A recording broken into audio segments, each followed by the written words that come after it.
¿Cómo están? Yo soy Daniel. Yo, Juan Carlos Orellano. Tenemos a Karen y Renato. Muchísimas gracias por la presencia, chicos.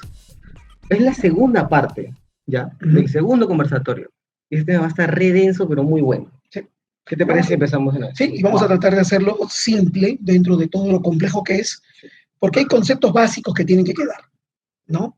En la conversación anterior ellos mismos habían deducido y habían dicho cómo se regula el sistema hormonal por un sistema de retroalimentación, un feedback, ¿no? Bien. Y tenemos un eje que controla el sistema hormonal.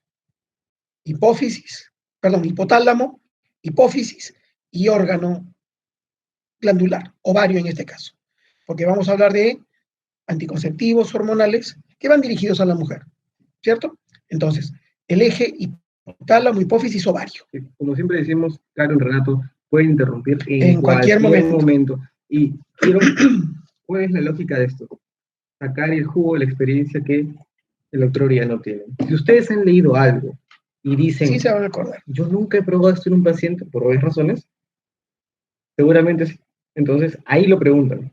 Si ustedes han leído, han escuchado que eso funciona y quieren corroborarlo, ahí pregunten.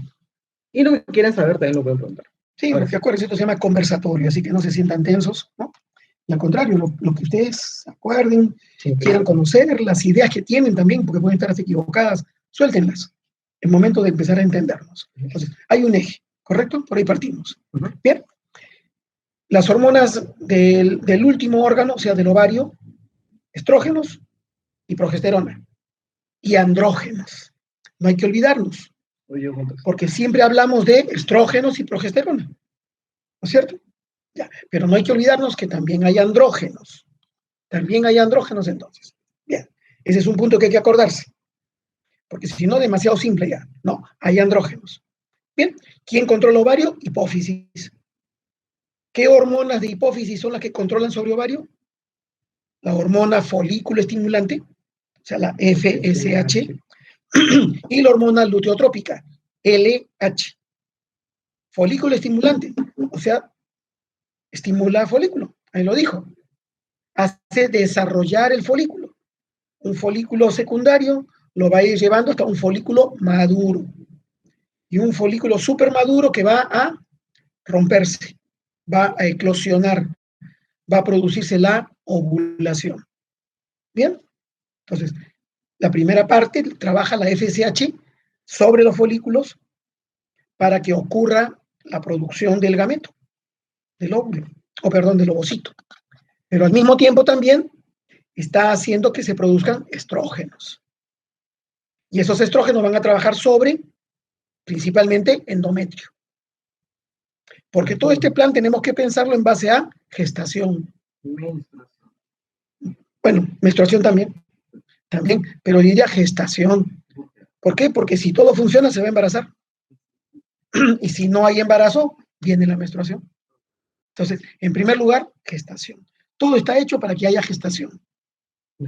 ¿No? Bien. Entonces, hasta ahí vamos entendiendo. Cualquier cosita, por favor, interrumpan inmediatamente. Estoy tratando de hacerlo simple. Ya, perfecto. Listo. Renato, ¿Qué dice Renato? Yo sé que sí, claro, listo, perfecto. Entonces, estamos entendiendo ya FSH, folículo, estrógeno sobre endometrio. Preparando endometrio por si acaso vaya a haber gestación. Ya. Haciendo que el ovocito salga en la ovulación. ¿Qué te parece si hablamos de fechas? Ya. Hablemos de una regla que inicia el 1 y acaba el 28. Ya, bueno, perfecto. Entonces, toda esa primera etapa de trabajo sucede en la primera mitad del ciclo. Los primeros 14 días, por decir. ¿No es cierto? El día 14, el día central, es el día de la ovulación. Es el momento del pico de estrógeno. Mientras FSH estaba estimula para que suceda eso. ¿Bien? Pero a nivel de hipófisis también LH empezó a trabajar. Y el pico de FSH provoca que hipófisis lance un pico de LH también. Y eso es lo que sí provoca la ovulación. Realmente la mezcla de los dos, FSH y LH. ¿Bien? Entonces, así viene la cosa. Bien, LH es para cuerpo lúteo. Por eso se llama luteotrófica. Bien. Ahora, ¿dónde aparece el cuerpo lúteo? El cuerpo lúteo es la cicatriz del folículo que ha eclosionado.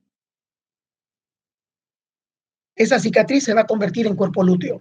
Se va a pintar de color amarillo, por eso se llama cuerpo lúteo. Y la LH va a empezar a trabajar sobre cuerpo lúteo. ¿En qué día estamos? Ya pasamos el día 14. Ya pasamos el día 14. Y va a trabajar duro hasta el día 24. 20. Bien, entonces LH trabaja, trabaja, trabaja y hace que cuerpo lúteo trabaje progesterona, progesterona, progesterona. Bien, progesterona, protege gestación. Entonces, endometrio preparado en la primera etapa. Endometrio sostenido por la progesterona. Bien, si ocurre un coito, ocurre una impregnación de espermatozoides en el fondo del saco vaginal, si el espermatozoide sube por el útero, avanza por las trompas y provoca la fecundación en el tercio externo de trompa, se forma el huevo y a los 7, 8 días el huevito cae a la cavidad endometrial y se anida, más o menos una semana antes de la regla. Estamos más o menos día 21, ¿sí? Y ahí va a tratar de engancharse. Bien, LH está estimulando cuerpo lúteo y está trabajando gran cantidad de progesterona y está tratando de proteger esta anidación. Se entera que ya ha habido ese intento de anidación. ¿Qué hace? Cuerpo lúteo sigue trabajando, sigue trabajando, sigue trabajando, y una vez que ya se implanta, se forma vamos a llamarle una mini placenta, un proceso de placentación, y estas células del trofoblasto de la mini placenta comienzan a trabajar progesterona. Entonces, progesterona de cuerpo lúteo más la progesterona de esta mini placenta. Y sigue para adelante todo. Y no hay menstruación, porque el endometrio sigue protegido por la progesterona. ¿Bien? ¿Hasta ahí está entendido? A ver, a ver. A ver, por favor, dígamelo para poder avanzar. Renato también. Perfecto. Listo. ¿Qué pasa si no hubo espermatozoides? Si no hubo intento de anidación. El cuerpo lúteo comprende que no hay nada y va a tener que dejar de trabajar. Día 24, dice, ¿ya para qué trabajo? Comienza a decaer su función y entonces esa progesterona deja de proteger porque comienza a bajar y el endometrio se va a desprender. Esa es la menstruación. Bien, entonces estamos entendiendo el ciclo. Esto nos va a servir ahora para poder utilizar los anticonceptivos hormonales. Bien, hasta ahí está entendido entonces cómo trabaja la progesterona. ¿De qué manera creen, Karen, que sirve para la cabeza?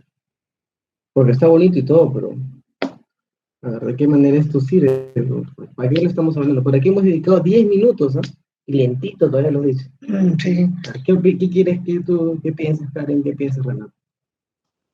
O sea, la base de los métodos anticonceptivos hormonales es de una u otra forma inhibir esta fecundación, ¿no? Que no se dé la fecundación en diferentes momentos de todo este proceso que ha explicado el doctor, ¿no? Entonces, los hormonales, sobre todo, la gran mayoría evita bueno, algunos evitan la ovulación. Entonces, ahí, por ejemplo, es la importancia de las hormonas que permiten la ovulación, ¿no? De ahí las otras, las que mantienen el endometrio, ¿no? La progesterona. Ahí hay métodos anticonceptivos, me parece que también los hormonales, por ejemplo, el anticonceptivo oral también trabaja ahí y permite que no se sostenga el endometrio, entonces ahí tampoco se puede implantar, así haya una fecundación, no se implanta también. Entonces, o sea, hay diferentes puntos en todo el proceso donde hacen efecto los métodos anticonceptivos. Ya, vamos a tratar de entenderlo más sencillo, ¿no? En parte sí es verdad y en parte no. Vamos por eso entonces. O sea, el ciclo está entendido. Eso es lo primero que quiero que sepan. Ya está entendido el ciclo con sus dos fases, ¿no? En el cual o hay gestación o no la hay. Bien, ahora, ¿qué pasa? Eso es lo que normalmente va a funcionar. ¿Qué hace un sistema hormonal? O sea, ¿qué hace un anticonceptivo oral? Lo que hace es bloquear todo este trabajo. No permite que el ovario desarrolle un folículo y produzca una ovulación. O sea, esa es la función principal. O sea, los anticonceptivos orales son principalmente anovulatorios. Y listo, quede eso bien grabado. Todo el resto de las cosas que tú has deducido podrían ser, pero ahora lo vamos a entender mejor. Pero función principal, anovulatoria. No va a haber ovulación. Ovario no va a fabricar óvulos. Pero la persona necesita estrógenos y necesita progesterona. Por eso se la doy en la pastilla, pues. O sea, la píldora que tiene estrógenos y progestágenos. Se dice progestágenos porque son progesteronas sintetizadas. ¿Ya? Entonces, la palabra progestágeno es una progesterona sintetizada, una variedad, ¿no? Se le ha cambiado algún radical y eso ha formado variedades de progesteronas. ¿Bien? Entonces, ¿entendido? La pastilla tiene estrógeno y progesterona entonces, o estrógeno y progestágeno.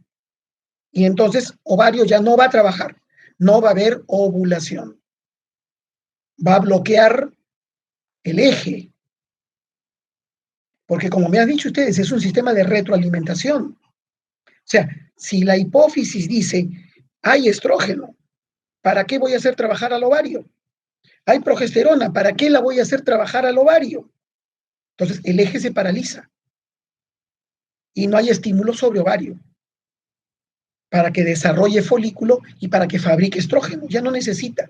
Ahí está la retroalimentación. Y ese es el principal mecanismo de trabajo. No hay estrógeno, no hay progestágeno, por supuesto que hay un montón de cambios más. ¿Qué pasa si no hay estrógeno, si la jovencita que está usando el anticonceptivo tiene 14 años? Bueno, está bien, no se va a embarazar. Pero una de las funciones del estrógeno también es la formación de hueso. Así que si le doy estrógeno en la pastilla, no le puedo dar pastilla con muy poco estrógeno. Tengo que darle con un poquitito más para no malograrle su formación ósea. Dense cuenta, o sea, porque sabemos que las hormonas trabajan a todo nivel. Entonces, ahí después ya va a venir las partes bonitas, las partes en las que como médicos especialistas vamos a tener que decidir qué doy. No voy a dar la cajita porque me gustó el color, ¿no? Lo que la paciente dice, ¿no? La pastilla verde, la pastilla azul, no. Nosotros como médicos no manejamos así, ni por la propaganda del visitador médico que ha venido, no. Tenemos que deducir qué le doy y por qué le doy. Pero entendido, o sea, la píldora es anovulatoria, punto, básico, lo más importante. ¿Qué tal, Renato? ¿Cómo vamos ahí? Todo bien, sí. Quedó muy claro. Perfecto. Entonces, palabra clave. Palabra clave, anticonceptivo oral, anovulatorio. Basta, no nos enredemos más. Anovulación. Listo. Bien. Ahora, tenemos pastillas, píldoras un poco diferentes. Tenemos píldoras de solamente progestágeno. Entonces, ¿qué pasa ahí? ¿Son anovulatorias? Sí, al final también son anovulatorias, porque de todas maneras malogran el eje. Pero su función básica no es esa. Su función básica es a nivel de endometrio. Acuérdense que progesterona protege gestación protegiendo endometrio. Entonces, si yo doy un progestágeno, estoy diciéndole al organismo, ya tienes progesterona, no fabriques más progesterona. Entonces, no protejo endometrio y produzco atrofia de endometrio. Es lo que sucede, por ejemplo, con los inyectables trimestrales, que son progestágenos. Y el principal efecto es atrofiar endometrio. Puede ser que se dispare una ovulación, no lo sé, pero la cuestión es que no va a pegar porque no hay un endometrio. Al final termina malogrando también ovulación, porque todo el sistema hormonal interactúa. Pero no nos enredemos con cosas mínimas, con cosas simples que pueden estar pasando también de manera secundaria. Quedémonos nuevamente con una palabra clave. Progestágeno, ¿qué hace? Atrofia endometrio. Basta, no nos enredemos más. ¿Y estrógenos? Pastillas de estrógeno puro no hay como anticonceptivo. No, es progestágeno puro sí. Pero así como relacionas progestágeno con atrofia de endometrio, puedes relacionar estrógenos Si doy estrógeno puro, haría crecer endometrio, que lo puede usar para otras cosas, pero no para anticoncepción, ¿no? Sí, son cosas muy simples. Miren, realmente, y ustedes lo van a aprender con los años, uno tiene que aprender a encontrarle el punto clave a las cosas. Las cosas no tienen por qué ser difíciles. Hay que estudiarlas nada más. Y uno le va a encontrar las cosas, el punto, las cosas puntuales, que después las asocia, sí. Y ahí viene la complejidad, cuando asociamos para poder elegir. Pero hay cosas claves, y esto se aprende. ¿Puedes volver a repetir? ¿Por qué no atrofia endometrio la píldora? Porque le estoy fabricando un ciclo. Yeah. Como le estoy dando un estrógeno y progestágeno, estoy haciendo crecer endometrio y luego, cuando ya no le sigo dando la pastilla, se va a caer endometrio. El inyectable solo tiene progestágeno. El inyectable solo tiene progestágeno. ¿Ya es el de mes o el trimestral? El trimestral principalmente, no nos enredemos todavía. ¿Y el de mes? El de mes tiene estrógeno progestágeno. Mire, Todavía no, todavía vamos despacito. No. Ah, ya. Ya, claro. Bueno, sí, ya no va a ser tan bueno ya. Ya, voy a meter duro entonces. Es que está muy fácil, yo me estoy durmiendo. Ah, bueno. Métele más intenso. Ya, listo. Entonces, estamos con inyectables trimestrales. Ya, listo. Ahora, ¿qué pasa? Hay inyectables mensuales. Y las personas que usan inyectables mensuales sí tienen sangrados. Entre comillas, menstruaciones, no son menstruaciones. Cualquier sangrado que se está produciendo por uso de un anticonceptivo no se llama menstruación, pues. Se llama sangrado de deprivación. ¿Por qué ha venido? Porque le he quitado la hormona. Entonces, el inyectable mensual va a pasar lo mismo. Va a crecer endometrio y se va a caer. Además, viene después de 15 días, ¿no? Sí, desordena fechas. No, pero te acuerdas con la contabilidad, el de mes, ¿no? El mensual, si se lo pone el día primero, por ejemplo, se lo tiene que poner siempre los días primeros, pues, porque es así, es mensual, siempre los días primero, de todos los meses. Si se la puso el día 5, todos los 5, todos los meses. El trimestral desordena completamente. Puede ser que no le venga la regla, puede ser que gotee cualquier día, ¿no? Un spotting de cualquier día y alguna sangra más que spotting también, más que goteo. Y otras a veces parece que es regla porque le viene con cierta regularidad. Pero este es el que cambia la fecha. Sí. Pero se cambia como que el nuevo inicio. ¿Te acuerdas? No digamos nuevo inicio, porque realmente nunca le va a venir la misma fecha. Generalmente la persona que usa inyectable mensual le viene la regla como a los 12, 14 días. La regla entre comillas, ¿no? Pero eso no tiene que tomar en cuenta. Simplemente se tiene que poner la ampolla mensual la misma fecha siempre. Karen nos pregunta, doctor, ¿no hay alguna inyección mensual que tenga solo progestágenos? No. ¿O siempre tienen ambos los que son mensuales? Los que son mensuales tienen ambos. Tienen estrógenos y progestágenos. Y se crearon para crear la idea de que tiene que haber sangrado. Porque es más fácil y más confiable, entre comillas, para una mujer sentir que ha venido regla y que no está gestando. Porque cuando se pone la trimestral, que no le viene regla, le queda la duda. O es que está tan buena la ampolla que me ha producido atrofia de endometrio, o me ha fallado y estoy gestando. Claro, si no viene... No, entonces ahí está la gran duda. Y además que también puede ser cierto. Porque un inyectable tiene que saber ponerse. Y acordémonos, ¿quiénes son los que deben administrar un producto médico? No, administrar, o sea, ponerlo. Puede ser el médico, por supuesto, pero también la enfermera. O enfermero. Exacto, o enfermero, ¿no? ¿La técnica de enfermería? No debería, ¿no? La técnica está para apoyar a la enfermera, o enfermero. Pero no se cumplen las cosas, pues en nuestro país se ha democratizado mucho el servicio y ya no se cumple. Porque hay que saber poner un inyectable, ustedes van a saberlo, ¿no? Hay que coger la nalga, hay que levantar un poquito, inyectar, aspirar, perdón, hincar, aspirar y luego inyectar y soltar la nalga para que, como quien dice, una compuerta cierre el músculo y no resuma líquido. Porque si resume líquido ya le está quitando dosis.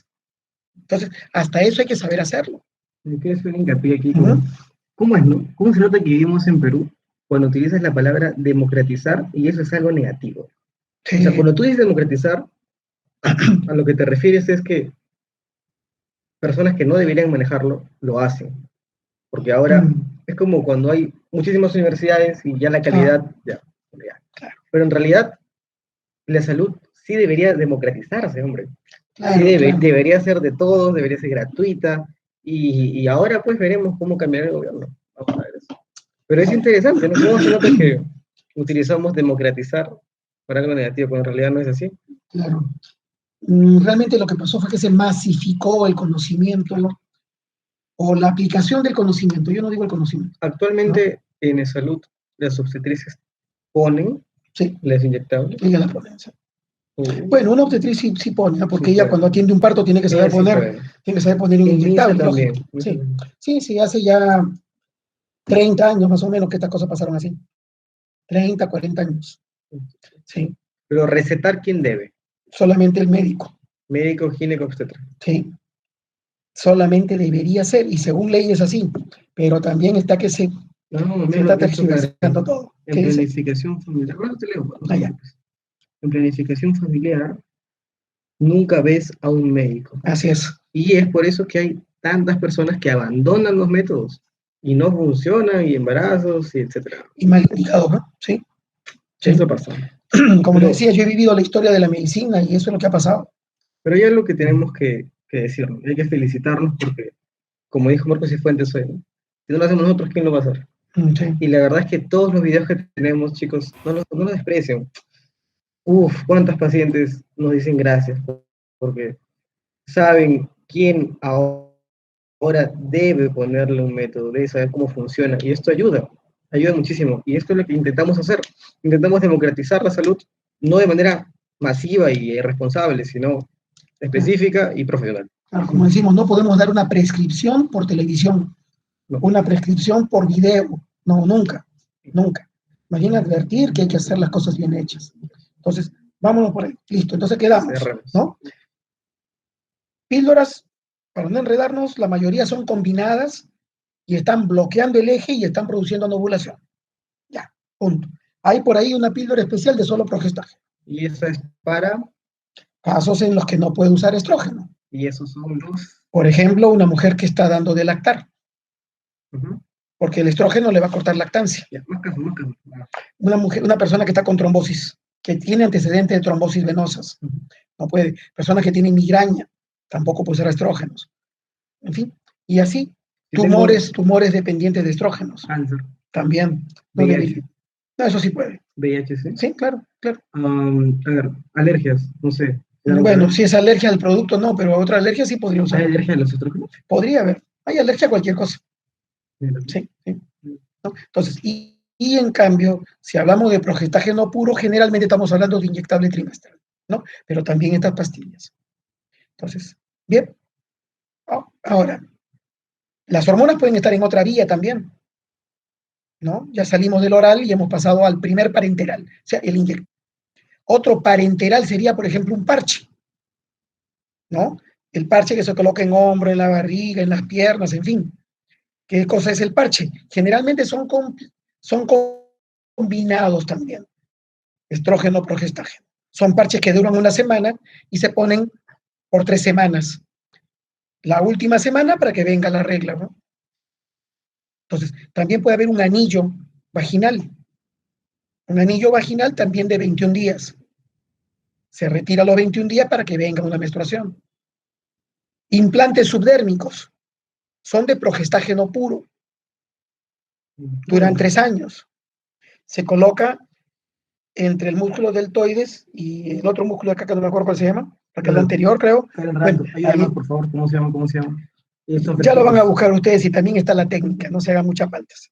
El braquial, exacto, el braquial. Ahí hay un canal, hay un espacio, y ahí es donde se puede colocar sin riesgo, pues, implante subdérmico. Es interesante porque ahora es una barrita. Sí, sí, claro. Ahora es una. Exacto. Cuando recién empezó esto se ponían 5 barritas.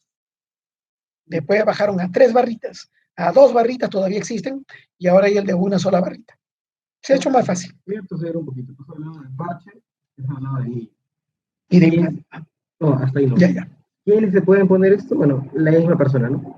¿Quién debe prescribirlo? Nuevamente el médico. El médico, hay que examinar. Sí. Ahora, el implante. ¿Quién es el personal de salud que debe poner un implante? Debería ser el médico. El médico conoce los músculos, conoce las cosas que pueden pasar. Pero actualmente lo está poniendo el equipo de obstetrices, como dicen ustedes. Planificación familiar está ahora a cargo de obstetrices. ¿Sí? Eso se ha hecho, pues, políticamente se ha llegado a eso. De repente, en el último día conversamos un poquito de eso. ¿Cómo fue la política de PLER en el Perú y en qué ha terminado? ¿No? Porque yo viví desde ese principio. Como les comentaba, desde la época que la Federación Internacional de Planificación Familiar convocó a reuniones de líderes para que en el Perú se pudiera hacer una ley de política nacional de población, año 1982. Y yo estuve ahí, en esos congresos, cuando se hicieron en el Hotel Bolívar. Genial, voy a decir una cosa un poco para bajar un poco la nube de la historia, porque tú hablas de eso, es una gloriosa, es una ETM, pero ¿te acuerdas las cifras que leímos en MINSA? El 99% de contagios de VIH es por no usar condón. Así que no sirve de mucho federaciones internacionales si es que este es un país en el cual existe democracia, analfabetismo y falta de educación sexual. Así que es una cachetada gigante a todas las federaciones que no han hecho nada por este país. Pero para eso estamos nosotros, médicos, bueno, yo no, ustedes y el viejo, para poder llevar el conocimiento. Bueno, más bien, como haciendo un paréntesis, ya que entramos a esto como un descansito también, para ya pasar a algo más importante también, que es el anticonceptivo oral de emergencia, ¿no? Bueno, un paréntesis sobre esto. Las federaciones sí han hecho su trabajo, pero el gran problema que hemos vivido nosotros es justamente las fluctuaciones de la política. Ese es el gran problema. No sé ustedes qué grupo religioso pertenezcan, pero la religión influye mucho. Y nosotros hemos tenido ministros que han pertenecido a grupos radicales religiosos que han realmente hecho que se abandone planificación familiar. Supuestamente entonces, Perú, ahí está la base. Es un país laico, supuestamente. Pero, no. A ver, vamos a hablar un poquito de educación sexual. Karen, ¿tú te acuerdas de alguna clase de educación sexual en Trilce? Y tú, Renato, cuéntanos, ¿cómo viviste esa experiencia en el colegio? Porque hace poquito hemos salido, ¿no? Hace 6 años. Bueno, en Trilce yo solo recuerdo un día en el que se llevaron a todos los chicos a un salón, en primaria, como sexto de primaria. Sí, en primaria. Los llevaron a todos a un salón y les dieron una charla que ninguna chica supo porque no estábamos ahí. Y a nosotros nos llevaron con la psicóloga a que nos enseñara cómo abrir una toalla higiénica cuando todas ya habíamos menstruado. Fue totalmente inútil y nunca supimos que habían visto los chicos. Eso fue todo lo que recuerdo. Ya, lo que vimos los chicos, gracias Karen, porque yo nunca supe la parte de las chicas, me estoy enterando después de 10 años. Los chicos vimos cómo era un pene, literalmente, vimos una maqueta de un pene, nos dijeron que hay que usar condón y listo, chicos, pueden jugar pelota. Ahí está, pero sexto de primaria, querido, o sea, está bien empezar, pero ahí quedó. Si me cuentas historia, Karen, pucha, Renato, cuéntanos tú, por favor, hermano, ¿cómo fue en tu colegio? Cuéntanos esa triste historia, para llorar todos. No, en mi caso también fue en primaria, pero no fue para nada así. Nos pusieron a todos en un cuarto y no recuerdo quién. No me acuerdo si fue alguien que trabajaba en salud o solo un profesor, pero nos explicaron todo. Bueno, la verdad fue hace tanto tiempo que no me acuerdo qué nos habían explicado, pero me imagino que lo esencial. Pero nos explicaban cómo poner un condón, cómo Wow, no me acuerdo, de verdad que ha sido hace tanto tiempo que no me acuerdo qué nos habrán explicado esa vez. Mira, Karen dice que estabas en otro país, Renato, ¿es verdad eso? Ah, sí, yo estaba en otro país. ¿En dónde? ¿En dónde estabas? En primaria yo estaba en Zambia. No sé si saben dónde es Zambia. Zambia es al sur de África, más o menos. Miércoles, bueno, cerquita nomás, qué bacán. Mira, Unas 20 horas en avión. Grande. mm, mira, Pero mira tú. Pero de ahí secundaria, Renato, ¿recuerdas algo? Porque ni Karen ni yo recordamos algo en tu inicio, ¿eh? No, Tú, en secundaria. África subsahariana, en secundaria ya nadie daba clases de educación sexual que yo me acuerdo. autoconocimiento muchas veces. Bueno, Sí, sí, sí. Autoconocimiento lleva gestaciones, sí, no deseadas, querido. sí, realmente es una lucha muy dura. Contigo, planificación familiar, en la época que nosotros empezamos fue terrible, terrible, terrible, ¿no? Y trabajé en una institución que fue una de las pioneras en planificación familiar en Perú, Impares, ¿no? Instituto Peruano de Paternidad Responsable. Y hacíamos trabajo de campo, tratábamos de levantar, primero que todo, la autoestima de la mujer para que ella pudiera exigir, ¿no? Hacer planificación familiar, decidir sus hijos, cuándo. Y luchábamos con eso, luchábamos contra los grupos religiosos, contra los grupos terroristas, inclusive. Era terrible, fue muy difícil esa época. Y parecía que íbamos ya haciendo terreno, pero como digo, hemos tenido etapas en donde nuestros ministros de salud han pertenecido al Opus Dei y han dicho que hacer planificación familiar es pecado, ¿no? Hasta ese extremo. Y todavía por ahí hay rezagos que intentan, ¿no? Llevar la planificación familiar a cero.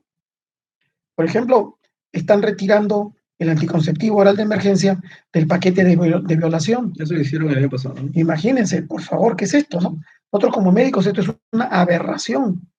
Y de nada vale la protesta de un colegio médico o de una sociedad de ginecología, porque el poder es mucho más arriba. Y ahí estamos. Y ahí hay poderes ocultos, ¿no? Más allá de la política. Se preguntarán, Bueno, es terrible. Karen, Renato, ¿qué miércoles hacemos con tanto conocimiento en la cabeza? Bueno, en realidad, a lo que mi papá y yo concluimos después de casi un año, es el poder de las redes. Y sonará risa, ¿no? Porque nosotros estamos en las redes sociales compartiendo memes, jugando, etcétera, pero en realidad no me van a dejar mentir. Ahora uno puede aprender un montón de cosas en Instagram, el mismo TikTok, tú puedes aprender lo que te interese, ¿no? Fotografía, cine, lo que tú quieras. Y esto mismo se puede hacer con la salud. Es algo que no se hace en este país. Y no importa qué tanto punche le haya metido Impares o lo que sea, ustedes saben cómo son las estadísticas en este país. Viene trabajo para ustedes. Esto, Bastante trabajo. Ustedes van a tener que, si es que les gusta la rama, y así no sean ginecólogos, ¿no? Porque un deber de médico es eso. ¿Y cuánto podemos ayudar a salvar una vida si realmente hay planificación familiar? ¿No? Una y unas vidas y el desarrollo de un país. Bueno, entonces, hasta ahí comprendido los anticonceptivos hormonales más sencillos, ¿no es cierto? Tenemos los orales y los parenterales. Hemos hablado de anillo, parche, implante, y podríamos hablar también de un dispositivo intrauterino de hormona, que lo vamos a hablar después, cuando hablemos ya en la próxima reunión sobre dispositivos intrauterinos. La T de cobre y la T de hormona, pero también es un progestágeno que también se coloca. para que no se confundan, nuestro video se llama SIU, Sistema intrauterino. Cuando tú dices DIU de hormona, pucha viejo, ahí un zamacón de cabeza a todos los ya, pacientes. claro, la mayoría le llama DIU a la T de cobre, pues. Por Sí. favor, sí. No hay que, porque sí se entiende, Sí, se entiende, sí, sí. pero podemos confundirlos. El SIU es el hormonal y el DIU es el de cobre, el no hormonal. Sí. Bien. Entonces, pasamos a otro sistema hormonal también, ¿no? Anticonceptivo, sí, porque no permite la gestación, ¿no? Que sería el anticonceptivo oral de emergencia, AOE. AOE. Y ese es el nombre correcto. No van a llamarle ustedes ya pastilla al día siguiente, por favor. Eso está mal que se difunda con ese nombre, porque crea la idea y la expectativa que de verdad pueden tomarlo al día siguiente. Y al día siguiente las veo al riesgoso de gestación. No usó condones, o se le rompió los condones, o fue violada. Entonces, hay que resolver la situación y no debe haber gestación, urgentemente. Es un anticonceptivo de emergencia, oral de emergencia. ¿Qué viene a hacer? A ver, razonando, si nosotros damos píldora durante 21 días, píldora combinada, 21 días, y dejo de darle la píldora, ¿qué va a pasar? Va a menstruar. Bien, entonces, ¿qué podría hacer yo como un método rápido para poder solucionar esa emergencia. Podría darle muchas píldoras y cortárselas, pues. Y es lo que hacíamos antes. Dábamos 6, 8 pastillas juntas. Casi empíricamente empezó eso. Y se le llamó el método de Yuspe, porque fue un colega Yuspe que lo difundió, que se podía manejar así, y demostró que sí, que si yo doy 8 pastillas juntas en una sola toma, tendrá náusea, vómito también. Bueno, pero a la semana menstrua, porque hizo crecer endometrio rápidamente, pasó el efecto y ¡rum!, vino una hemorragia de privación, de disrupción. Entonces, ¿la O es full progestágeno? No, bueno, espérate un ratito. Estamos primero pensando nada más. Que si yo usara píldora, también tengo el mismo efecto. Entonces, sí tengo cómo solucionar la cosa, ¿correcto? Bien. Pero es una bomba hormonal y mucho estrógeno, mucho riesgo. Entonces, se comenzó a ensayar con progestágeno.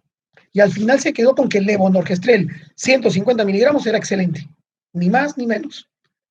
Pueden darse 2 pastillitas o una sola de 100, 2 de 75 o una de 150. Listo. Es un progestágeno. Es un progestágeno. Es un progestágeno que, ¿qué es lo que va a hacer? Va a sostener endometrio lo que pueda y luego ¡prum!, se va a caer con lo que haya y no va a permitir gestación. Suponiendo que un espermatozoide superveloz a los 10 segundos que quedó en vagina ya llegó a trompa y fertilizó. Porque eso hacía. A los segundos puede haber llegado un espermatozoide. Tiene todavía 48 horas para llegar, pero el rapidísimo llegó y no me la puedo jugar. Entonces, ¿cuándo debe tomarla? Al día siguiente, no, mejor que la tome a los minutos o a las horas de esa relación sin protección. ¿Correcto?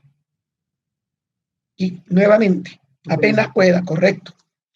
Y ahora, no difundamos el nombre de pastilla del día siguiente porque nuestros pacientes creen que se puede tomar las veces que sean al día siguiente. Creo que nos ha colgado un ratito. Sí, chicos, disculpen, parece que se colgó. ¿Hasta dónde nos han escuchado? Por favor, díganos. Sí, se colgó un ratito, pero ya volvió, Sí. más o menos. Sí, creo que se escuchó todo. Ya nos escuchan. Cari, Renato, por favor. Sí. Sí, se escucha, se escucha. Escucha. Ya, claro, yo les decía, no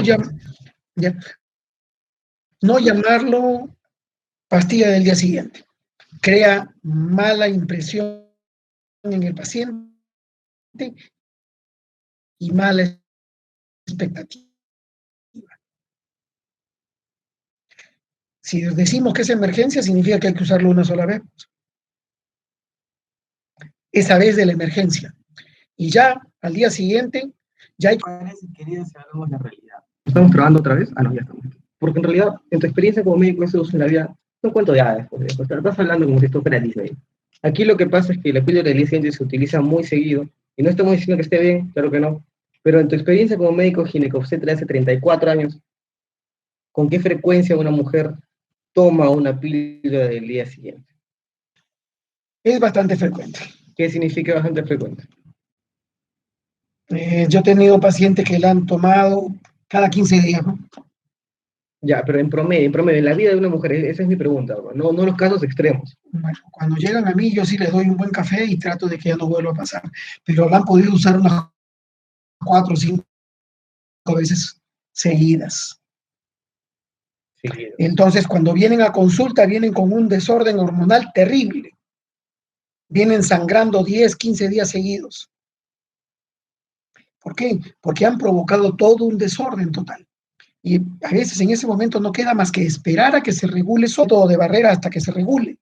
O en casos extremos hay que hacer una aspiración o hacer un legrado para permitir que el endometrio vuelva a crecer de una manera normal. Eso dice que el pobre endometrio. Exacto. ¿Se puede llegar a atrofiar por el uso excesivo de la OE? No atrofiar, sino que va a empezar a haber islotes de crecimiento. Entonces crece endometrio y ya se está cayendo otra parte, y está creciendo otra parte y se está cayendo, y en ningún momento crece todo junto. Entonces, es un desorden total que puede llevar pues, a cuadros de anemia, etcétera, ¿no? Pero lo que, seguro te le hice esta pregunta, no va a quedar estéril. No, generalmente no. Generalmente. No. Ese es No. el mal que no va a suceder. Pero No, lo que sí es lo que sí anemia, puede llegar a producir etcétera. infertilidad de largo tiempo es más bien los inyectables trimestrales. Hay personas que con inyectables trimestrales se la pasan 2, 3, 4 años sin menstruar, con un endometrio de 2, 3 milímetros, o endometrios lineales, como si fuera una menopausia. Y cuando quieren volver a crecer, endometrio no crece. Perdón, ¿cómo que menopausia? Menopausia es cuando ya no hay reglas y cuando el Por eso. endometrio se ha quedado chiquito, pues. Entonces, No. se les remeda un poco esa situación. ¿Climaterio o menopausia? Ah, Disculpa. no, ya menopausia. Menopausia. O sea, la última regla, ahí es cuando el endometrio está lineal. Ya quedó lineal y quedó lineal. Ah, o sea, se Posmenopausia. queda en menopausia y también continúa en climaterio. Ya, pero llámale mejor posmenopausia. Después hablemos de eso, para no confundirlos. Es que lo que pasa es que este video va a subirse a YouTube, pero nosotros siempre hemos hablado que el climaterio son 5 años antes y 5 años después De la última regla, que es menopausia. Entonces, ¿sí?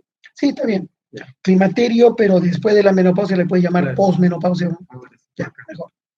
Mejor. Ahora sí, continuemos. Bien. Entonces, comprendido el efecto del anticonceptivo oral de emergencia.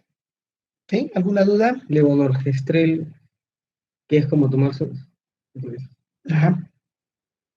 Pero progestágeno puro, ¿no? ¿Alguna duda? ¿Alguna idea? ¿Alguna pregunta? ¿Algo que ustedes conozcan y quieran que se hable?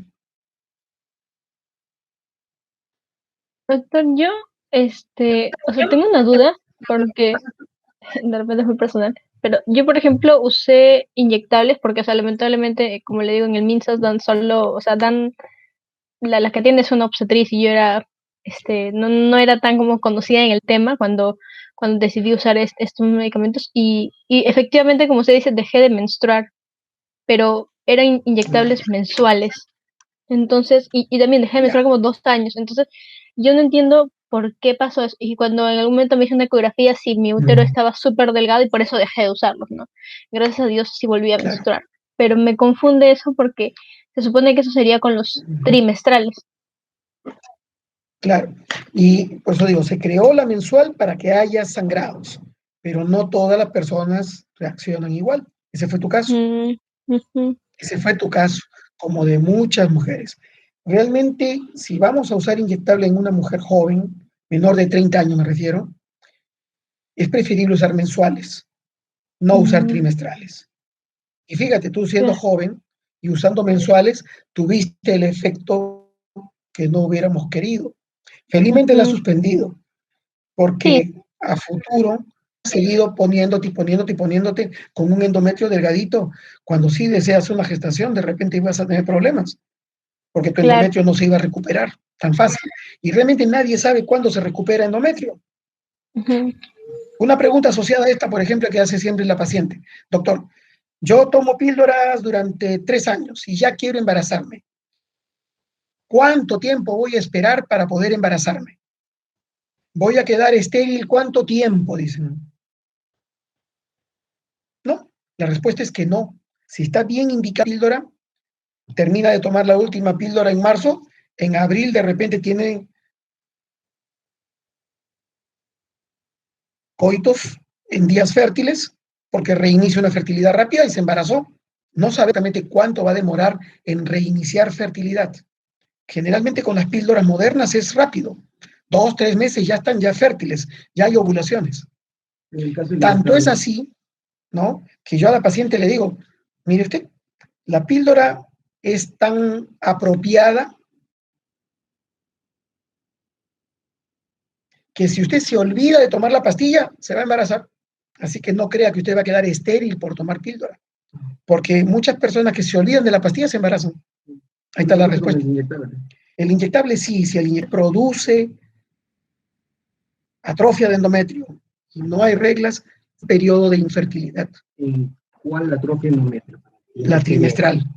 La trimestral puede pasar hasta 1 año en que vuelva a tener una nueva regla. La mayoría ya a los 3 meses vuelve a menstruar.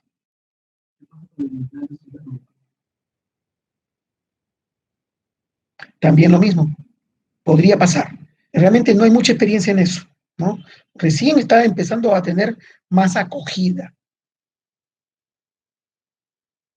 Recién los programas nacionales de planificación familiar hasta que ponen implantes a todos. Y ahí está mal, pues. Están empezando a poner implantes a casi todas las mujeres en el... Espera un ratito, ¿no? Espera un ratito. Yo creo que no creo que sea en internet, debe ser mi laptop. Debe haber cruzado algo. ya. Hay que esperar que nos escuchen, a verlo, chicos. Ah, ya se escucha bien. Voy a escribir por si acaso. No, ¿sí? Sí. Bacán, Ya, bacán, perfecto. Renato, bacán. Sí, no, acá hasta que se congela la imagen por a ver, ¿qué dudas tienen, qué preguntas tienen, qué han escuchado de las personas que usan hormonales que quieren ustedes resolver? Yo, por ejemplo, Así de frente. o sea, tengo compañeras y también en el hospital hemos oído de personas que usan el implante y hasta ahora, o sea, las pocas personas a las que les he escuchado que se lo han puesto tienen un montón de sangrados y o sea que incluso no paran. Una de mis amigas incluso llegó a anemia. Entonces yo comencé a buscar sobre casos similares y parece que es algo común. Entonces quería saber si usted en su práctica también ve esto y, o sea, ¿realmente es algo tan severo o es algo, por ejemplo, que solo a una de mis compañeras le pasó? Ya. Se puede dar las dos situaciones. La que no ve regla y la que se le desordena la regla. Entonces, en los primeros meses a la persona que se le desordena le va a pasar eso, que va a tener sangrados, diríamos, 5 días, para 5 días y otra vez y otros 5 días, descansa 3 y vuelve otra vez a sangrar. Es lo segundo frecuente. Y lo tercero frecuente es que de verdad sangran todos los días. Algunas como goteo y otras un poquito más que goteo. Muy rara es la que sangre demasiado todos los días. ¿Qué hay que hacer en esa paciente? Tendríamos que darle estrógeno para que balancee endometrio. Pero ¿cada cuánto tiempo le vamos a dar estrógeno? Si no podemos adivinar cuándo va a estar en deficiencia de estrógeno. No, lo mejor es realmente retirarle el implante. Extracción de implantes es Sí, realmente es lo mejor, es lo más práctico, porque ya le digo, en ese momento podría de repente darle pastillas, píldoras, para que pare el sangrado porque no tengo otro recurso. Pero eso es como quien dice, estoy haciendo un truquito, ¿no? Como sé que le está faltando estrógeno, le doy en píldora. Pero ¿cuántos días le doy? No hay nada escrito por eso, no hay ningún estudio que así sea. Entonces, no, son recursos que aprendemos, que los hacemos, pero lo práctico es, no hay una buena respuesta al método, mejor cambiarlo, retirárselo. Yo tengo dos preguntas que creo que van a llevar a que Renato y caigan más preguntas. A ver. Ya, estamos en teoría. Hemos hablado de teoría y estamos poquito a poquito tocando práctica, pero ahora sí vamos un poco a fondo. Dejemos que estos últimos 15 minutos sean full práctica. Ya. Has hablado de métodos hormonales. Ya. Tú como médico vas a darles un poco de tu experiencia, pues aquí no tienes que hacerlo. ¿Qué exámenes auxiliares necesitas para poder decir, sí, a usted le irá muy bien, probablemente muy bien, esta píldora? Lo mejor para usted es poner, no sé, un implante. ¿Y qué necesitas tú? También preguntar, ¿no? ¿Cuál es el historial? ¿Quiénes no? Ya has dicho un poquito quiénes no pueden tener progestágenos, ¿verdad? Estrógenos. Ya. Pero ahora, estamos hablando de la consulta. ¿Qué preguntas haces? ¿Qué exámenes haces? Eso por un lado. Y ahora por el otro, lo que mencionó Karen. Cuando te va mal con un método anticonceptivo, que deberías tener regla ese mes, en el caso del inyectable mensual, ¿cuánto tiempo tiene que pasar para tú como paciente decir, bueno, se supone que el médico te lo tiene que decir, ¿no? No, hay que sacarlo, o hay que dejar de usarlo antes de inyectarlo. O sea, ¿cuánto tiempo tiene que pasar o qué hay que hacer cuando un método funciona mal? ¿Sacarlo de frente? ¿Ir al médico para extraerlo? ¿Debería quedármelo un año? ¿Debería quedármelo 6 meses? ¿Qué es lo que debería hacer? Eso por un lado, eso por el otro. Ya. Bueno, en primer lugar, Si hablamos de un método anticonceptivo ideal para cada paciente, tendríamos que pensar en dos cosas muy básicas. Primero, estamos hablando de un método anticonceptivo temporal. La persona ha decidido no gestar por ahora, ¿correcto? Entonces, tendría que ser un método que sea reversible, o sea, que no le vaya a malograr su fertilidad. Primer punto que tengo que tener siempre en la mente. Acordemos también que el gran principio en medicina es, primero, no hacer daño. ¿Cierto? Primum non nocere. Es lo primero que tenemos que tener en la mente. Y es lo más importante y lo más ético de nosotros. No hacer daño. O sea, un método que sea reversible. Segundo, entonces, un método que no haga daño y un método que sea reversible, que retorne a la fertilidad cuando ella ya quiera. Entonces, todo acto médico parte de una historia médica, de una historia clínica, en donde tengo que preguntarle, y además que es evidente también, hasta el factor de color de la piel, fíjate, hasta por ahí empezamos. Entonces, la edad, por ahí parte una historia clínica, ¿no? Por la edad. ¿Qué edad tiene? ¿Cuál conviene usar? ¿Está en la etapa de adolescente? ¿Está en la etapa ya final? ¿Está en la etapa madura? Voy a decidir qué voy a usar. Perdón, yo creo que ahorita Karen y Ranto están rompiendo la cabeza pensando cuál de los métodos que hemos hablado en esta clase es irreversible y hace daño. Porque tú acabas de decir, todo médico tiene que recetar lo que no haga daño y que sea reversible. Ya, pero espérate, espérate un ratito. ¿No? Es que no tanto como eso, porque si yo hago una ligadura tubaria ya es un método irreversible. De los de hoy. De los de hoy. Temporales, hormonales. Ya, perfecto. Son dos conceptos que tengo que tener, como he dicho. Primero, que cuando decida que quiere tener familia, deja de usar el método. Ya. Y segundo, que no le haga daño. Ya. Para saber que no le hace daño, tengo que hacer la historia médica. Pero todos los que hemos comentado no deberían hacer daño en la persona indicada. Lo primero, que son reversibles. Todos son reversibles. Cuando quite el método, la persona debe gestar. El único que podría quizás, tristemente, no ser el implante subdérmico, y el inyectable de 3 meses, no, porque de todas maneras va a regresar a la fertilidad. Puede demorar, puede, pero con la ayuda de un médico ginecobstetra, claro, bacán. Claro, se va a recuperar. Ya, eso está hay que darlo bien claro. Claro. Porque, de verdad, papá, la idea de usar un método y quedar infértil, yo lo he escuchado en cualquier persona. Ya. Cualquier persona. Eso es realmente no va a quedar infértil. El ginecólogo va a poder ayudar a que se regrese a la situación de normalidad. Ahora sí, vamos a la parte de la historia y la clínica. Claro, entonces la historia médica empieza desde ver la edad de la persona, la procedencia de la persona. ¿Qué te refieres con esto? ¿La procedencia? ¿Qué procedencia? ¿De dónde viene? ¿De qué parte del Perú vive? ¿No? Porque de repente tiene ciertas costumbres, ¿no? Si es una persona de sierra, por ejemplo, puede ser que tenga ciertas costumbres en su manera de vivir que también va a influir en el medicamento que voy a usar. ¿Cómo cuáles? No lo siento claro. ¿No? A ver. O sea, yo vivo en Tarapoto y por eso no me puedo poner progestágeno. No entiendo. Depende, o sea, si no va a tener quien le siga poniendo una ampolla, un inyectable. Pero eso es otra cosa, pues. Bueno, pero es todo realmente se va a relacionar. O sea, no tiene que ver de donde he nacido. No. Tiene que ver de las posibilidades que hay. ¿Dónde vive? No he hecho natural de dónde. Es procedente de dónde. ¿Dónde vive?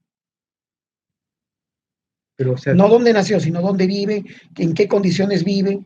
Porque, por ejemplo, si tienes una persona que vino a la ciudad a que le ponga un dispositivo intrauterino, porque está con esa idea que quiere ponérselo, y la persona se va a regresar a un caserío que está 2 días en bote, ¿no? No es rarísimo, en nuestro país se vive feo. Hay sitios así. Entonces no va a poder tener un control de la T. No debería ponerle una T de cobre. Es lo que pasó con las ligaduras cuando hablemos de ese método de repente así de refilón la próxima.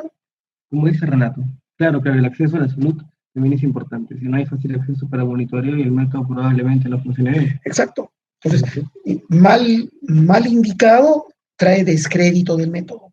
Entonces, toda esa parte, la parte de la historia clínica que ustedes saben hacerla mejor todavía. Edad, procedencia, que tiene que ver con lo que acabas de decir. También. ¿Qué más? Bueno, hábitos. Como Por ejemplo, si la persona acostumbra a tomar alcohol y de repente tiene entonces un hígado graso, tiene un hígado maltratado y le voy a dar hormonas, no puedo. Tengo que ir ya a la segunda parte que tú me has dicho. ¿Qué análisis le voy a pedir? Entonces, hábitos, si toma, si fuma. Por ejemplo, si fuma tampoco le puedo dar estrógenos. ¿Por qué? Porque la estoy predisponiendo a un evento cardíaco más rápido. Como que nicotina, tabaco. Tabaco. Y fuma marihuana. Tampoco debería darle porque también las hormonas actúan a nivel del sistema nervioso y la marihuana también está actuando a nivel del sistema nervioso. Entonces, sí puedo tener consecuencias. Entonces, ¿qué hábitos, qué tal hábito tiene, no? ¿Ustedes conocen algo al respecto, Carlos Renato? O sea, un fumador de marihuana, un fumador de marihuana, con métodos anticonceptivos hormonales, ¿existe algún problema? ¿Porque tú lo sabes o estás infiriendo? Estoy infiriendo. ¿Qué opinas tú, Renato? Sí, no lo había considerado nunca, la verdad. Me parece interesante, algo para leer ahora, pero no Habría que sé. investigarlo, habría que estudiarlo. Claro. Bueno, pero hay una cosa que quizás los médicos antiguos no pensábamos tanto en que hay que buscar las evidencias de todo. Mucho también hemos confiado nosotros en nuestra manera de pensar, en nuestros conocimientos ya adquiridos, con vías a hacer un estudio, pero que en ese momento tienes que pensar por el bienestar del paciente y poder dar un buen consejo. Pero este tema de la marihuana y las hormonas va a quedar para el siguiente. Sería interesante, ¿eh? Porque yo creo, y esto hay que aprender. No hay mucho puede, consumo de marihuana ahora último, así que no sí, habría que investigarlo. ¿Eh? No se puede inferir. A ver. No se puede. O sea, ¿quién no consume hierro, viejo? Y la verdad es que, no sé, es interesante verlo. ¿Qué otra cosa? ¿Qué otra contraindicación? Deportistas. No, deportistas en teoría sí, o sea, si quiere hacer deporte y le ponemos una T de cobre, no va a pensar que por ponerse a saltar se va a salir del útero. Por ejemplo, una mujer que es triatlonista, entrena mínimo 4 horas al día. Ya. Sí podría. ¿Sí? Claro. Si está sana, si no tiene un tumor uterino, a eso voy. Entonces, la parte de la historia clínica, y uno siempre, todos los datos que saquen la historia clínica sirven para poder relacionar, ¿cierto? Entonces, antecedentes de enfermedades anteriores. Si es diabética, tampoco puedo darle estrógenos, ¿no? Si es hipertensa, tengo que tener cuidado con el progestágeno que vaya a usar. O sea, le puedo dar píldora, pero una píldora que tenga un progestágeno que no retenga líquidos, por ejemplo, desogestrel. Si es una persona que además de eso tiene, en el examen clínico, vemos que tiene mucha vellosidad, tiene mucho acné y probablemente tenga ovario poliquístico, probablemente, le puedo dar una píldora anticonceptiva que tenga un progestágeno con efecto antiandrógeno. Entonces, le voy a ayudar a reducir su acné y a la pilosidad. Es el caso del ovario poliquístico. Entonces, todo vale. Toda la historia que puedo encontrar del paciente, todo el aporte de mi examen clínico, y ahora voy a los exámenes auxiliares. Ya, espérate todavía. Ya. Hombre, a ver. Tu colega Karin y tu colega Renato no tienen lo que tú estás dando. Necesitas darle más. Ellos no te preguntan porque tú ya estás como carretilla corriendo. Ya. Estás corriendo, socio. Ya. Y esto es muy importante porque, mira, a ver. Has hablado de alcohol. Confirmado. Ya. De una mujer que consume alcohol. Pero de una mujer que consume alcohol, no. De una mujer que tiene un problema, de verdad, con el alcohol. Porque tiene un hígado graso, es lo que estás diciendo. Porque si tomas una botella de cerveza una vez al mes, yo creo que no por eso no vas a poder indicar píldoras anticonceptivas de ese tipo. La persona puede haber nacido con un problema hepático que no se hace manifiesto porque todavía no ha maltratado tanto el hígado. Y eso solo lo vas a saber cuando mandes exámenes auxiliares. ¿Y qué cosa pides con esos análisis? Bueno, para ver función hepática, lo más sencillo, transaminasas. Transaminasas. ¿No? Transaminasa pirúvica y oxalacética, que ahora tienen otro nombre, TGO, TGP, ¿no? Amiltransferasa, no sé cuántos, ustedes saben más el nombre nuevo. ¿No? Bien, pero basta con esas dos. Después, ¿qué más? Colesteroles y triglicéridos, sí debería pedirlos. Alania y aspartato. Aspartato, claro, exacto. ¿No? Triglicéridos y colesterol también, sí. ¿Por qué? Porque puede ser que tenga altos estos valores de lípidos y si uso estrógenos, puedo desencadenar un problema, ¿no? De trombosis arteriales, más que todo. ¿Qué pasa si consumo cocaína? En teoría, porque no tengo estudio de eso, no lo he investigado, son sustancias que actúan a nivel del sistema nervioso y las hormonas también actúan a nivel del sistema nervioso. sea, yo no la recomendaría. Drogas que sí conoces, a ver, que sí has probado alguna vez. Bromazepam, alprazolam, Ahí sí hay que clonazepam. tener cuidado, porque el anticonceptivo va a interactuar con los psicofármacos y vamos a tener problema de que disminuye el efecto de la hormona o disminuye el efecto del psicotrópico. Entonces voy a tener que ver cuál regulo. Por ejemplo, la mayoría interfiere con los anticonvulsivantes. Así que una persona que está tomando anticonvulsivantes porque tiene epilepsia, si le doy píldora anticonceptiva, voy a tener que subir el anticonvulsivante. ¿Sí? Entonces, lo puedo hacer, pero como tengo otra gama de anticonceptivos, mejor me evito y no le doy, pues. ¿Qué, por eso una T? Mejor ponerle una T, ¿no? Además que hay que ver que si solamente hay un problema de convulsivo o también hay un problema de conducta. Y si no voy a poder asegurarme que la persona va a cumplir en tomar la pastilla, mejor le coloco un método que no tenga que ver con el uso diario ni el control diario, ¿no? O sea, todo hay que pesar realmente. Todo. Bueno, triglicéridos y colesterol, pruebas hepáticas, glucosa o hemoglobina glicosilada mejor, ¿no? Porque también la glucosa puede ser falsamente normal. Entonces, hemograma, hemoglobina, sí, porque si la persona tiene anemia y estoy pensando en ponerle un DIU y de repente hay más sangrado, va a agravar la anemia, ¿no? Voy a tener que examinar. Si voy a poner un DIU, por ejemplo, no debe haber secreción vaginal, no debe haber una infección vaginal. Leucorrea, ¿no? Claro. Aunque me estoy saliendo un poquito de los hormonales, pero realmente el examen médico va con todo, pues, ¿no? El examen médico es de todo el cuerpo, no solamente ginecológico. Pero al menos para los hormonales sí puedes tratar mediante teleconsulta. Sí se podría, sí. Sí se puede. Con mucha experiencia, muchísimas sesiones, exámenes. Claro, teniendo la consulta realmente y tratando de preguntar todos los detalles, ¿no? Estamos en pandemia, hay que recordarlo, y tenemos para rato. Y además, como yo le digo a mis pacientes, yo en la primera consulta les dejo tarea para la siguiente.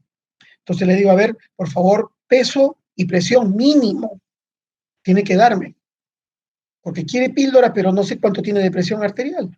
Entonces, ¿sabe usted su presión? No, para la próxima me dice y recién le doy la receta. A ver cuánto tiene de presión arterial y cuál es su peso. ¿Qué pasa, papá, con enfermedades un poco más complejas? Como, no estoy seguro si ya pregunté por cáncer, Ya. Pero, por ejemplo, enfermedades que tienen que ver con movilidad. No poder, o sea, estar en silla de ruedas, Ya. no sé, tener una parálisis facial, cosas de verdad complejas. ¿Cómo eso afecta el uso de estos anticonceptivos? Bueno, tú me preguntarías por parálisis facial y te tendría que decir que hay dos tipos, ¿no?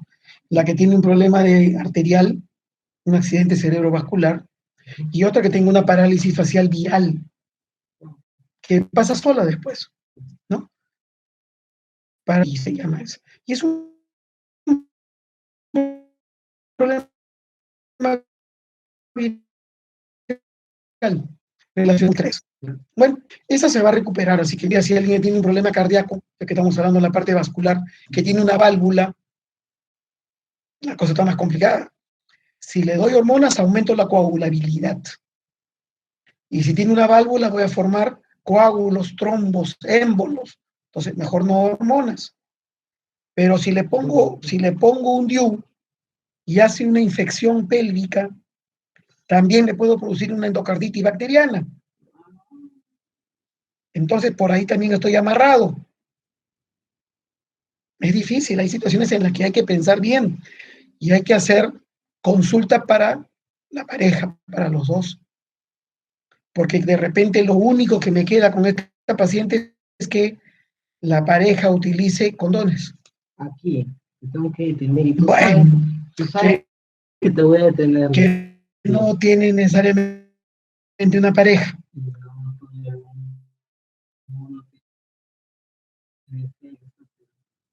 No, pero estamos hablando de planificación familiar, pues ahí sí hay dos, ahí sí tiene que ser heterosexual. Aquí está la cuestión. Bueno, si es así, que use condones siempre. Siempre barrera física. Siempre barrera física. Es una cosa que combina, Sí, ¿no? Para los pacientes que tienen sexo casual es método hormonal y barrera física ¿O no? ¿sí? Ok, bacán, bacán. O el método que esté usando también. ¿Ah? Si hay un sexo casual y la persona está usando un DIU y es un sexo casual, que use condones. Ah, claro, para evitar infecciones. Sí, definitivamente. Sí, Gracias. porque tiene que cuidarse dos cosas, ¿no? Sí. Parálisis, yo te hablé de movilidad. Un problema un problema medular, ya, un problema de columna, quedó con una parálisis, con una parálisis, como dices tú, está en silla de ruedas, ¿no? Sí puede tener sexo y sí podría usar otro método, No tiene porque nada el que problema ver. ha sido a nivel neurológico, ha habido un daño, ¿no? De movilidad de las piernas. Pues. Sí Carlos, puede. Renato, ¿ustedes alguna enfermedad, alguna condición de salud que creen que puede imposibilitar el uso de estos anticonceptivos? Algo, chicos, que les venga a la mente. Bueno, creo que ha mencionado todos los que tenía en mente el doctor. Diabetes, hipertensión, como decía, personas que tienen antecedentes de enfermedades y donde hay un estado de hipercoagulabilidad, por ejemplo, alguien que tiene cáncer, eh, no podría usar estrógeno. Claro. Glaucoma. Tampoco puedes usar hormonas en glaucoma. Pucha, Miopía, astigmatismo, eso sí no es problema. Alzheimer, Parkinson. No, pues ya estás hablando de viejita ya. Yo sé. No, ya Pero muy raro, imagínate, ¿no? Parkinson a los 40 años, imagínate. Pero es un problema neurológico, mejor no dar hormonas. Mejor como premisa, ¿no? Problemas O sea, neurológicos, en tu experiencia con algo neurológico, no mezclar no hormonas. mezclar hormonas. Hay muchas cosas que no sabemos cómo funcionan. Y puede ser que estén en las últimas investigaciones que todavía no las he leído. Sí. O todavía no se ha investigado. ¿Por qué el uso de drogas? ¿Por qué te habla de la marihuana, viejo? Porque la marihuana se utiliza muchísimo para tener sexo, ¿no? El efecto es alucinante. Sí. Por eso te lo decía, ¿no? Por eso hay que buscarlo. Hay que Vamos buscarlo para a la siguiente investigar. clase, porque, a ver, tú tienes 34 años de médico ginecólogo. ¿Has tenido pacientes que te han dicho, doctor, yo No. sí, la verdad, consumo heroína, doctor, consumo metanfetamina, consumo éxtasis? Muy poco, no. Pero en tu experiencia, tú te das cuenta, dice. Y alguna vez tú te has dado cuenta y has dicho, no, me estoy dando cuenta, no le puedo recetar esto. No, realmente no, se me ha pasado. Es, Se me ha pasado. Quizás hacemos una consulta muy rápida, no ahondamos. Ustedes para hacer una historia clínica se van a demorar 1 hora, porque así estudiaron en el curso de semiología. Pero luego cuando entren a trabajar en una institución pública les van a dar 10 minutos por paciente. confirmo, dice Renato. Imagínense, ¿no? Entonces, la bonita historia clínica que hemos aprendido quedó pues en el cuaderno, guardada, ¿no? Pero la actividad privada sí se puede hacer. Así que no hay que Sí. negar. Sí se puede. Uh-huh. Lo siento que a Renato se les ha parecido muy fregado. Pero es que yo quiero que le saquen el jugo, mi viejo. Tienen que sacárselo. Sí, aprovechen. A ver, bueno, para recapitular a manera de cierre, en general, ¿qué es lo que se necesita para hacer un diagnóstico de método anticonceptivo? ¿Está bien dicho? Diagnóstico de método anticonceptivo hormonal correcto para la paciente. Ya, la elección del método hormonal. Sí, diagnóstico está mal dicho. El diagnóstico tiene que ver con la enfermedad, ¿no? Sí. Elección del método, ¿no? Una elección correcta. Sí. En tu experiencia. Luego de hacer la historia clínica, ¿no? Ver si hay primero ver si hay contraindicaciones a usar una hormona. Segundo lugar, ver ya cosas particulares. Edad, condiciones asociadas, facilidad para conseguir o administrar el producto. Bueno, eso es muy interesante. También, porque si está en un pueblito de la sierra donde lo único que va a encontrar va a ser microginón, ¿no? Que es una píldora que tiene 40 años de uso. Es la que hay salud, ¿no? Sí, la que damos ahora en todos los programas nacionales de salud, ¿no? Etinil-estradiol con levonorgestrel, ¿no? No puedo estar pensando ya en otras píldoras más sofisticadas, pues. O sea, la 6 no le puedes recetar. No le puedo recetar ciproterona, ¿no? O sea, no puedo, porque es la única que tengo. Entonces tengo que pensar todas esas cosas. Realmente el acto médico, y ustedes también lo van a entender, es un arte, ¿no? Tenemos que armar todo para ver cómo queda y en qué termino, qué le doy. Entonces, todo poco a poco ustedes van a ir asociándose. Después les voy a pasar más bien, me estoy acordando que en el celular, en un congreso que fuimos en Barcelona, nos dijeron, pues para elegir los métodos ahora uno se ayuda de aplicativos. Y sí los hay, se los voy a pasar después. Entonces, hay una manera más sencilla, un algoritmo, ¿no? De qué cosa podría indicarse de acuerdo a cada situación. Entonces, eso les va a ayudar a ustedes. Les va a ayudar a ustedes como un ejercicio, ¿no? Interactivo. Sí, estaría bueno eso. Sí, ahora se las paso. De mi celular, tú tienes los teléfonos de ellos también, ¿no? Su WhatsApp, todo, por correo. Sí, por sangre, todo. Ah, ya. Perfecto. Entonces ahora se los voy a pasar. Son bien, y conversamos en la próxima por dando los datos. La experiencia. Sí. Y exámenes auxiliares ya para cerrar, ¿no? Básicos, básicos no, una lista pero considerable, ¿no? De exámenes. Como digo, lo básico, ¿no? Lo básico bioquímico, ¿no? Glucosa, colesterol, triglicéridos, transaminasas, pruebas renales también pidan, se les pueden encontrar sorpresas. Basta con que pidan creatinina. Yo les doy lo mínimo realmente, ¿no? Porque cuando uno está estudiante universitario, cuando uno está siendo internado, uno pide los 40 análisis de toda la batería. Total, si está en el Seguro Social, está hecho, ¿no? No lo va a pagar el paciente. Y si está en Ministerio de Salud, los costos son baratos. Pero cuando va a trabajar en forma privada, uno tiene que cuidar a su paciente, tiene que cuidar el bolsillo de su paciente para que tenga para la segunda consulta. Porque si no, no regresa a la segunda consulta. O se los va a hacer los análisis y va a demorar en volver a pedirme consulta porque ha tenido que sacar un préstamo para hacerse todos los análisis. Así que ustedes también tienen que aprender a qué es lo necesario. El ser austero también es importante. Está bien que busquemos un panorama, busquemos todo, pero también aprendamos a elegir qué vamos a pedir. Tengo una paciente que está sana, ¿no? Sí. Porque si de verdad tiene algo complejo ahí. Yo voy a tener que pedir hormonas tiroideas. Si sospecho que también tiene una diabetes, voy a tener que pedir hemoglobina glicosilada, mínimo. Puedo pedir también insulina, puedo pedir otras cosas, sí. Bueno, pero tengo que pensar al menos lo mínimo necesario, ¿no? Y también, por supuesto, pasarle a otro colega el caso, si estoy sospechando algo más, ¿no? Pero consejo del médico, comisión. Ah, bueno, sí, hay que instaurar eso poco a poco. Eso, y eso, ya, ahora sí cerramos como elección. Y esa elección la voy a dar yo. Nunca, por favor, Renato, nunca, Karen, regalen su trabajo. ¿Por qué? Primero, porque les ha costado. Y segundo, porque no, si ustedes hacen una consulta al paso, ¿van a hacer todo lo que mi papá ha dicho? No. No van a enviar exámenes auxiliares, no van a estudiar el caso, no le van a preguntar si consume drogas, nada. Entonces, si ustedes van a hacer un trabajo, lo hacen bien, se sientan, lo hablan, con su tiempo, estudian el caso y todo eso no se hace el paso ni gratis. Porque es su vida, tienen que vivir de eso. Y la verdad es que ahorita los médicos son muy necesarios, ahora más en pandemia.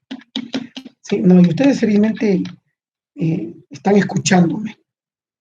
Porque lo que yo usé hace un rato, esa palabra de democratizar la salud, no con cierto resentimiento, porque no es realmente una democratización, ha sido una politización. Porque inclusive los médicos se han prestado para hacer consulta gratis en campaña política. Armar una carpa y hacer ahí una consulta al paso. Y regalar cualquier cosa. Y los políticos se han abusado de los médicos. Y lo han hecho. Y ahí empezó a nacer el concepto que se pueden hacer consultas al paso. Así que hay que tener cuidado. Nosotros mismos caímos al cuento. Y ahí está el problema, ¿vos? Que ahora la medicina está tomada, no en serio, por nuestros pacientes, por nuestro pueblo. Piensan que medicina la puede ejercer cualquiera. Y es más, ellos mismos la ejercen porque entran a YouTube o entran a Google y se automedican y quieren discutir con el médico lo que ellos han visto. Y es por eso que hacemos videos, es por eso que subimos contenidos, porque ustedes escuchan el reniego de mi papá, también es el mío, porque también trabajo con mi papá, pero hay que hacer algo al respecto. ¿Sí? No hay que quejarse nada más. ¿No? Sí. Y yo creo que ha llegado el momento en que ustedes, jóvenes, nuevos médicos, van a volver a poner la medicina en el lugar que tiene que estar, pues, ¿no? Sí, definitivamente. Yo como joven abogo por el contenido en las redes sociales, que no me vas a dejar mentir, has llegado a donde nunca pensaste llegar. Así es. Y es así, es así. Porque no van a cambiar de salud, no van a cambiar el ministerio, a excepción que sean, pero bueno. Sí. Qué triste hemos acabado, bueno, no te preocupes. Más triste va a ser el domingo. No. Sí. A votar. Bueno, Zacari, todo se ríe. Deberíamos cobrar por este show. No, mentira. Karen, muchísimas gracias. Gracias, Renato, también. Gracias, Qué Karen. hermosa noche. Ahora sí, a chupar. Mentira. A seguir estudiando. Y nada, ¿algo más que les gustaría decir, chicos? ¿Ya? No, de verdad, No. ya poco a poco nos vamos conociendo más y de verdad aprovechen todo lo demás, no solamente la parte médica, ¿no? Karen, ¿quiere decir algo? No, sí, o sea, muchas gracias, doctor. De verdad es un buen momento para sacar ciertas dudas, ¿no? Que a veces, pues, por la pandemia no se puede. De verdad es muy enriquecedor y divertido. Sí, pero miren los videos, pues, chicos. Hay meses de trabajo ahí. Ya, pero la siguiente clase, ¿qué vas a tratar? Dispositivos intrauterinos y todos los demás dispositivos, ¿no? Vamos a hablar un poco más de anillos, parches, implantes, dispositivos tipo T de cobre y SIUS o dispositivos de hormonas, ¿no? Eso lo vamos a hacer en la siguiente. Si ustedes quieren, eso sí está de manera opcional, hablamos de ligadura, por ejemplo. Porque lo hemos tratado muy suavecito. No sé. Podríamos hablar un poco de también. cosas más locas, ¿no? Como reconstruir una vasectomía, no sé, cosas así. Ya bien, todo les parece chévere, ¿no? Qué Sí, está bien. Y ya saben, a estudiar lo de drogas y anticoncepción. Vamos a ver si es un campo. Sí, porque todos consumimos hierro, no hay que negarlo. Listo. Ojalá que no nos desmonetice YouTube. Muchísimas Muy bien, gracias, chicos. Gracias. Hasta pronto, chicos. Hasta Hasta luego. pronto. Un abrazo, un beso. Cuídense. Muchas gracias. Y a votar. Buenas noches. Nos vemos. Bueno, chicos.